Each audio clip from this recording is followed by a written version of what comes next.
الحمد لله وكفى وسلام على عباده الذين اصطفى اما بعد حضرات اساتذہ کرام اور عزیز طلباء، آج 15 اگست سے متعلق تقریب منعقد ہو رہی ہے۔ یونیورسٹیوں میں، کالجوں میں اور اسکولوں میں،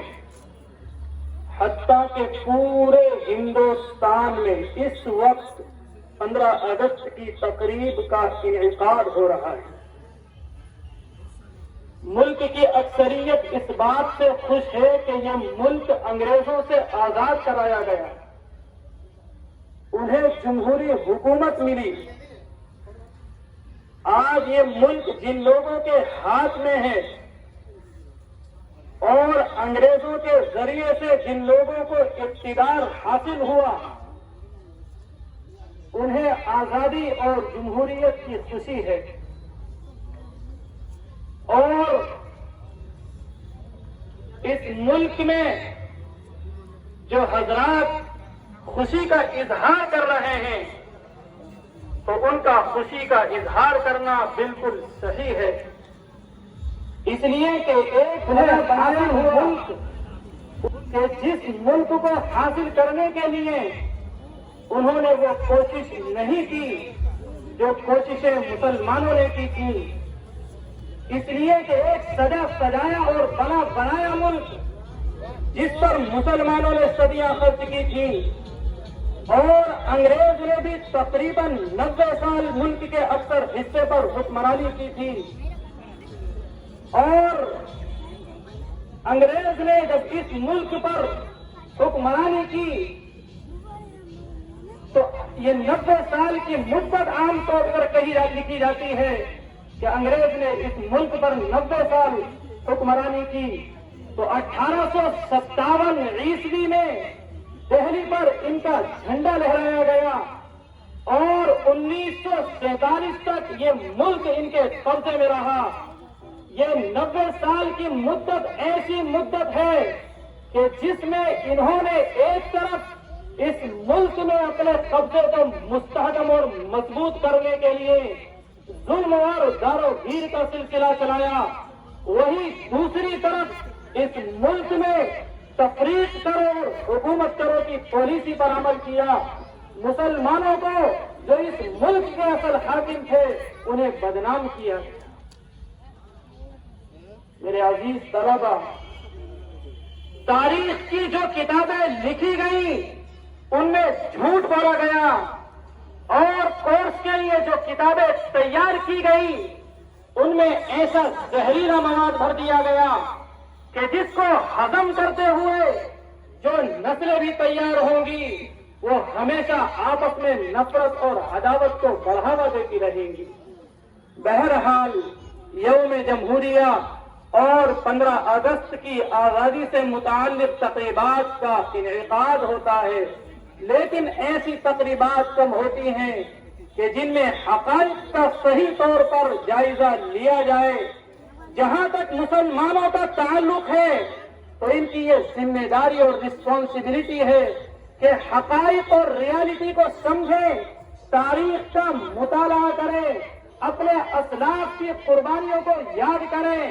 اور اپنے ماضی سے واقف ہوں۔ ہم مسلمانوں کو بالخصوص مدارس اسلامیہ کے طلباء کو یہ بات سمجھنا چاہیے کہ اسلام کا آزادی سے کیا ربط اور تعلق ہے، اسلام نے اس سلسلے میں کیا کیا ہے، اور اسلام کی 1400 سالہ تاریخ اس سلسلے میں کتنی روشن اور تابناک ہے۔ سب سے پہلے ہمیں اس سے واقف ہونا چاہیے، پھر اس کے بعد ہمیں دیکھنا چاہیے کہ ہم جس دھرتی پر رہ رہے ہیں، جس ملک پر ہم بسے ہوئے ہیں، اس ملک میں ہماری تاریخ کیا ہے۔ بہرحال مسلمانوں نے جتنی بھی کوششیں کی ان کا مقصد حقیقت میں یہی تھا کہ ہندوستان کے مظلوم انسانوں کو اس ظلم سے آزاد کرایا جائے، اس لیے کہ ہر انسان فطری طور پر آزادی چاہتا ہے، کوئی شخص یہ نہیں چاہتا کہ اسے بیل بنا دیا جائے اور جانور بنا دیے جائیں اور اس کے حقوق اور رائٹس کو چھین لیا جائے۔ میرے عزیز طلبہ، ہندوستان کی سرزمین بنگال میں نواب سراج الدولہ اور شیر میسور ٹیپو سلطان رحمہ اللہ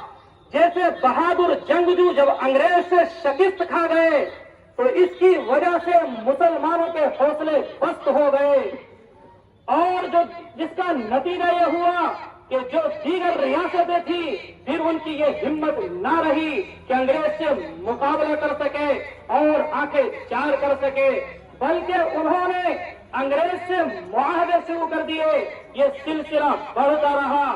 آخر 1857 عیسوی کے اندر دلی ان کے قبضے میں آ گئی، لال قلعے پر یہ قابض ہو گئے، یونین جیک لہرا دیا گیا اور حکم بہادر کمپنی کا چلنے لگا۔ بس وہ دن تھا کہ اس دن ہندوستان میں مسلمانوں کی سلطنت کا زوال ہو گیا۔ اس زوال کے زمانے میں جتنی بھی کوششیں ہوئی سب سے آگے علماء تھے کہ جب یہ دیکھا کہ ہندوستان انگریز کی مٹھی میں آ گیا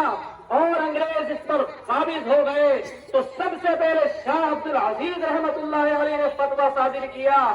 اور فرمایا کہ یہ ملک اب انگریز کے قبضے میں ہے، انگریز کی مٹھی میں ہے، اب ہمیں جنگ کرنا ہے اور انگریز کو اس ملک سے کھدیڑنا ہے اور اس ملک سے باہر نکالنا ہے اور بے دخل کرنا ہے۔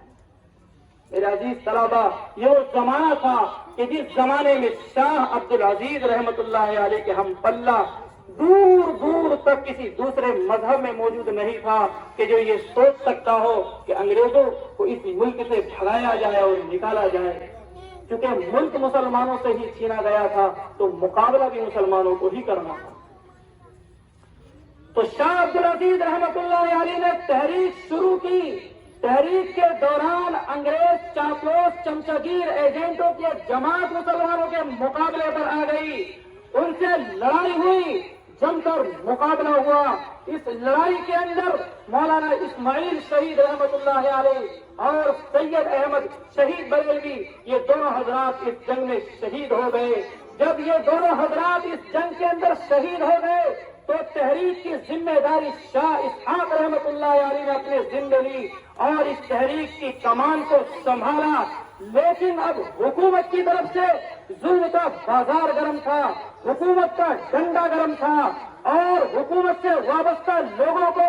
چن چن کر مارا جانے لگا، جس کا نتیجہ یہ ہوا کہ دلی سے ایک طرف مراد آباد تک اور دوسری طرف خیبر تک کوئی درخت ایسا نہیں تھا کہ جس پر علماء کی گردن لٹکی ہوئی نہ ہو۔ انگریز اور مسلمان مؤرخین نے لکھا ہے کہ سب سے زیادہ خوفناک منظر اس وقت ہوتا تھا کہ جب کسی عالم کو، مولانا کو پکڑ کر لایا جاتا، ہاتھ پیر باندھ کر، گٹھڑی بنا کر، توپ کے منہ پر بٹھا کر بارود کے ذریعے اس کے پراخ سے اڑا دیے جاتے تھے۔ ظالم انگریز ہنستا اور ٹھٹے مارتا تھا۔ ہندوستان میں ہمارے مسلمانوں نے جو قربانیاں دی ہیں، علماء نے جو کردار ادا کیا ہے، اگر اس کو یکجا کیا جائے، جمع کیا جائے تو جلدیں تیار ہو جائے۔ بہرحال 15 اگست 1947 کو یہ ملک آزاد ہوا اور 26 جنوری 1950 کو قانون کی روح سے ہمیں ہر طرح کی آزادی ملی۔ میرے عزیز طلبہ، ہم اللہ سے دعا کریں کہ آئندہ 15 اگست میں ہم پوری طرح آزاد ہوں اور ہمارا یہ ملک لمحہ بلمحہ ترقی کرتا رہے۔ اللہ سے دعا کریں کہ ہمارے اندر اتفاق اور اتحاد پیدا فرمائے اور ملک کے اندر امن و امان قائم فرمائے۔ آج جیسے ملک کے حالات پیدا ہو رہے ہیں، اللہ تعالیٰ ملک کے حالات کو صحیح اور درست فرمائے۔ وآخر دعوانا الحمدللہ رب العالمین۔